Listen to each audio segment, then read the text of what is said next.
Bom dia, bom dia. Estamos aonde? Estamos aqui na porta gigante. Vou dar uma dica para vocês, tá? Olha aqui como é que é a forma correta de abrir rasgo de fechadura para não arranhar, tá?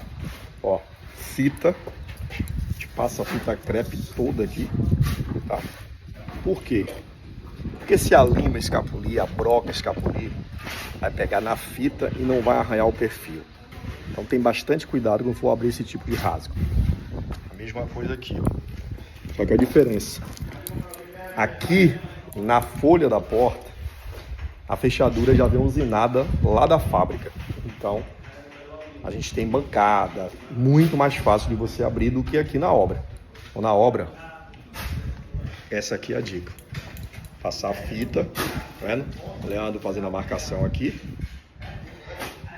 E a gente vai fazer a furação. Daqui a pouco vocês veem ele pronto.